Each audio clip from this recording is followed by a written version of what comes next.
Hello, this is Eloisa with Math Leopard. Welcome to Lesson 2 of my course on limits. Definition of a limit.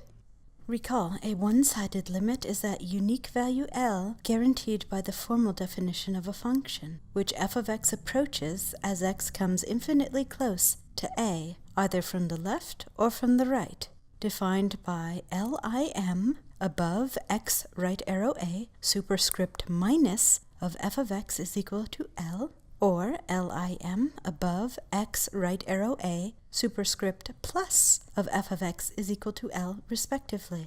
Example 1.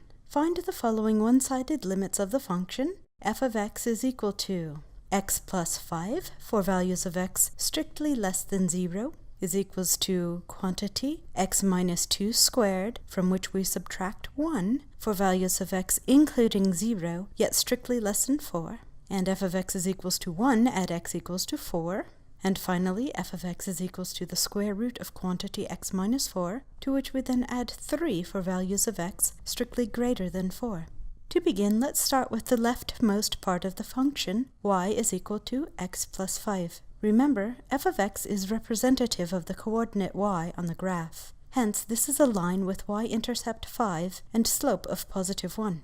As the domain is restricted to values of x less than 0, we have an open dot at 0 and plot the line to its left. The second part of this function is a parabola, shifted 2 units right as we subtract 2 inside the function, and 1 unit down as we subtract 1 outside of the squaring function. This parabola includes x equal to 0, but does not include x equal to 4. Hence we have a solid dot at 0, 3, and an open dot at 4, 3. The third part of this function is the point x equal to 4, y equal to 1, and hence we place that solid point on the graph. Finally, the fourth part of this function is the square root, which has been shifted 4 units right, as we subtract 4 underneath the root, and 3 units up as we add 3 outside of the root.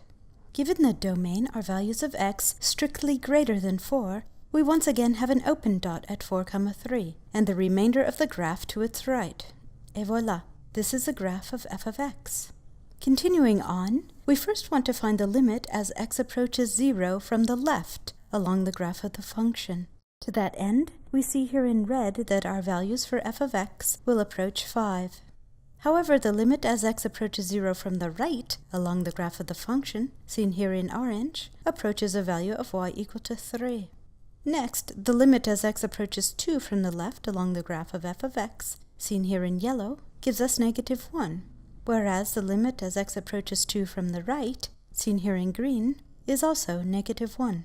Finally, the limit as x approaches 4 from the left, seen here in pink, is 3, whereas the limit of the function f of x as x approaches 4 from the right, seen here in purple, is also 3. Definition: if the limit as x approaches a from the left along the graph of f of x is L, and the limit as x approaches a from the right along the graph of f of x is also L, then the limit of f of x as x approaches a, note that no direction is indicated, is L, denoted by Lim above x right arrow a of f of x is L. Read aloud, the limit as x approaches a along the graph of f of x is L. Note, returning to the results in example 1, we see that part 3 had the limit as x approaches 2 from the left was negative 1, and in part 4 we had that the limit as x approached 2 from the right was also negative 1. Hence, since both one-sided limits are equivalent, we can say that the limit as x approaches 2 along the graph of f of x is negative 1. Note that the point 2, negative 1 is on the graph of f of x. Similarly, in part 5, we had that the limit as x approached 4 from the left along the graph of f of x was 3, and the limit as x approached 4 from the right along the graph of f of x was also 3. Hence, the limit as x approached 4 along the graph of f of x is 3. Note, however, that the point 4, 3 is not on the graph of f of x. Example 2. Use the graph of the function f of x below to determine whether the following limits exist. Number 1. The limit as x approaches negative 2 along the graph of f of x. we first need to determine whether both one-sided limits are equal. To that end, we see that the limit, as x approaches -2 from the left, seen here in red, is -2. However, the limit as x approaches -2 from the right, seen here in gold, is +1. Hence, this limit does not exist, annotated by capital D-N-E. Number 2. The limit as x approaches 3 along the graph of f of x. First, as x approaches 3 from the left along the graph, seen here in purple, we have that f of x approaches 5. When x approaches 3 from the right along the graph of f of x, seen here in pink, we see that the value of f of x approaches 5 yet again. Hence, given that both one-sided limits are equal, we have that the limit as x approaches 3 along the graph of f of x is 5. Recall, if x minus r is a factor of f of x, then f evaluated at r is 0. If f of x is equal to a sub n x raised to the nth power plus a sub n minus 1 times x raised to the nth minus first power plus plus a sub 1 x plus a naught, then all rational roots will be of the form r is equal to p over q, where p divides a naught and q divides a sub n. Example 3. Find all rational roots of the function f of x is equal to x cubed minus 4x squared plus x plus 6, and then factor f of x completely. First, we note that the lead coefficient, seen here in red, is 1. The constant coefficient, seen here in light blue, is 6.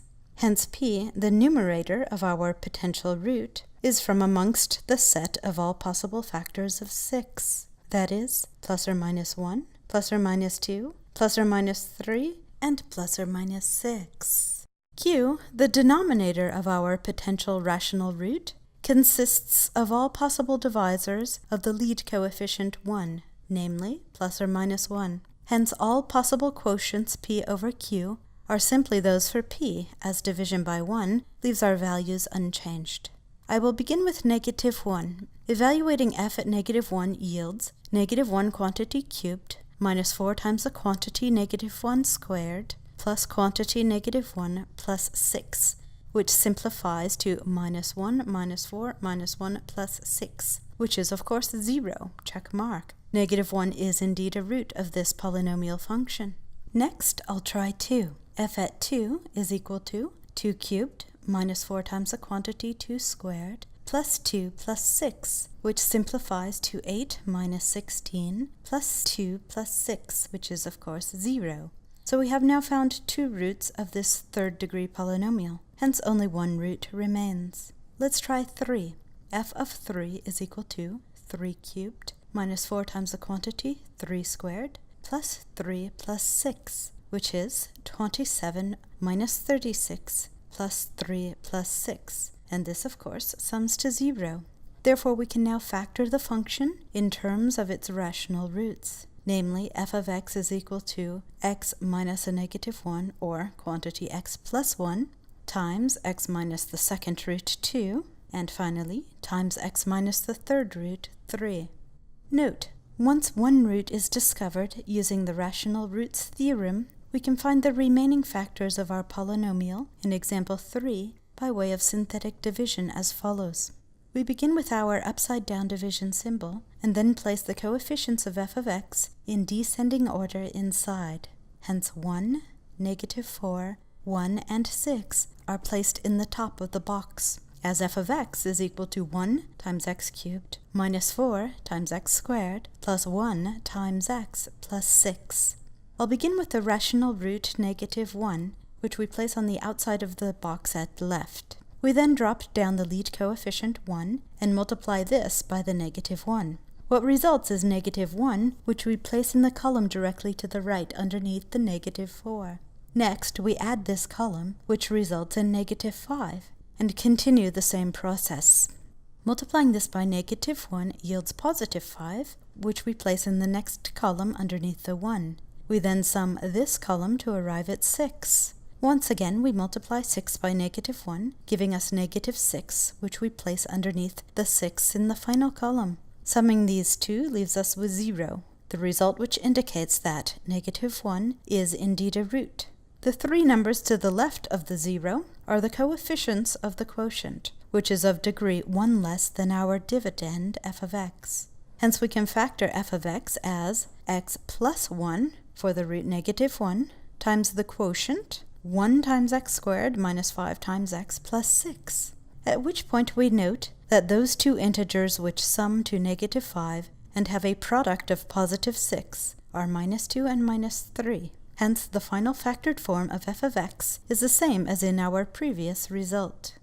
Example 4. Plot the rational function f of x is equal to x cubed minus 4x squared plus x plus 6, all divided by x minus 2, and then evaluate the limit as x approaches 2 along the graph of f of x, if it exists. Before we graph f of x in this form, it's necessary to factor the numerator to identify both x-intercepts and possible holes in the graph. We note that the numerator for f of x is that same polynomial from example 3. Hence it factors as quantity x plus 1 times the quantity x minus 2 times the quantity x minus 3. We note that there is a factor of x minus 2 in both the numerator and the denominator. Hence the graph of f of x has a hole at x equal to 2. After reducing this common factor, we see that f of x is simply the product of x plus 1 and x minus 3. That is, it's a quadratic function whose graph is a standard parabola with x-intercepts, or, quote, roots, at x equal to negative 1 and x equal to 3. Hence we plot this parabola making sure to omit the point at x equal to 2. In order to determine whether the overall limit exists, we need to be sure that both one-sided limits are equal. Hence the limit as x approaches 2 from the left along the graph of f of x, seen here in purple, is negative 3, whereas the limit as x approaches 2 from the right along the graph of f of x, seen here in pink, is also negative 3. Therefore, the limit as x approaches 2 along the graph of f of x is indeed negative 3. Postulate. If a is not in the domain of f of x, yet f of x can be simplified to a function g of x, which is well defined at x equal to a, then the limit as x approaches a along the graph of f of x is g evaluated at a. Note, in example 4, we had that x equal to 2 was not in the domain of f of x, as division by 0 is prohibited. Yet after simplification, by way of reducing the common factor of x minus 2 in both the numerator and the denominator, the resultant function g of x equal to quantity x plus 1 times x minus 3 was well defined at x equal to 2. That is, 2 was in the domain of g of x. What's more, the limit, as x approaches 2 along the graph of quantity, x cubed minus 4x squared plus x plus 6 over x minus 2 is equal to the limit as x approaches 2 along the graph of the quantity x plus 1 times x minus 3, or our g of x after simplification. Hence this limit has value g at 2, meaning we can simply plug 2 into the function for x and evaluate. That is 2 plus 1 times the quantity 2 minus 3, giving us negative 3, as was our result. Consider a function of the form f of x is equal to the quotient of quantity square root of x minus b, from which we subtract c, all over x minus a, where a is equivalent to b plus c squared. Then the limit as x approaches a along the graph of f of x is the limit as x approaches a along the graph of root x minus b, quantity minus c, all over x minus a. It's clear we cannot simply plug x equal to a into this equation, as division by 0 is prohibited. Hence, our goal is to simplify this function, if at all possible. When confronted with a sum or difference involving a square root, a common tactic is to force the difference of squares by way of multiplication by the conjugate in both the numerator and the denominator. In this case, we multiply through by the quotient of root x minus b quantity plus c over itself. That is a very specific, quote, 1. What this does is to force the difference of squares in the numerator. Hence, we have the limit as x approaches a along the graph of the function quantity square root of x minus b squared minus quantity c squared, all over quantity x minus a times the quantity square root of x minus b, to which c is then added. The numerator now simplifies to x minus b minus c squared, which then becomes x minus a quantity b plus c squared after factoring out a negative from both of the terminal terms. We can replace b plus c squared by a, as that's how we defined a in our preamble. Hence, both factors of x minus a in the numerator and the denominator can be simplified. Example 5. Evaluate the following limits if they exist. 1. The limit as x approaches 3 along the graph of x squared minus 5x plus 6 all over x squared minus x minus 6. We begin by factoring each of the numerator and the denominator. What results is a factor of x minus 3 in both, which can then be reduced. This leaves us with the quotient of x minus 2 and x plus 2 inside our limit, which is well defined at x equal to 3. Hence we are now free to plug 3 into this simplified form of the function, yielding 3 minus 2 over 3 plus 2, or 1/5 as the value of the limit. 2. The limit as x approaches 4 along the graph of root x plus 5 from which we subtract 3 all over x minus 4. Clearly 4 is not in the domain of the function as it stands, but we can force the difference of squares in order to simplify the square root. To that end, we multiply the top and bottom by the conjugate to the numerator, namely square root of x plus 5, to which we then add 3. This then gives us the first quantity of root x plus 5 squared, from which we subtract the second quantity, 3 squared, in the numerator. This, of course, becomes x plus 5 minus 9, which simplifies to x minus 4. Hence we are now able to reduce the whole in the graph of f of x to a function g of x, which is equal to the quotient of 1 and the square root of x plus 5 to which we add 3. This function is well defined at x equal to 4, hence we may evaluate the limit by plugging it in. This yields 1 over the quantity, square root of 4 plus 5, to which we then add 3. Well, 4 plus 5 is 9, which is the square of 3. Hence the denominator is twice 3, giving us a final value of 1/6. 3. The limit as x approaches 9 along the graph of the quotient x squared minus 81 over the square root of x from which we subtract 3. It should be clear that plugging in x equal to 9 at this point would lead to division by 0. Hence more simplification is needed. We note that the numerator may be factored as the difference of squares, as 81 is the square of 9. Yet my goal is to simplify the denominator. I see that if I force the difference of squares in the final factor, x minus 9, of the numerator, it becomes the quantity square root of x plus 3 times the quantity square root of x minus 3. It is this final factor which reduces, giving us a simplified function g of x, which is indeed well defined at x equal to 9. Hence we may proceed by plugging 9 into the function, yielding the quantity 9 plus 9 times the quantity square root of 9 plus 3, or simply 18 times 6. I find it easier to multiply if I regard 18 as 10 plus 8. Hence 6 times 10 yields 60, to which I then add 6 times 8, or 48. 60 plus 48 is, of course, 108. This concludes Lesson 2.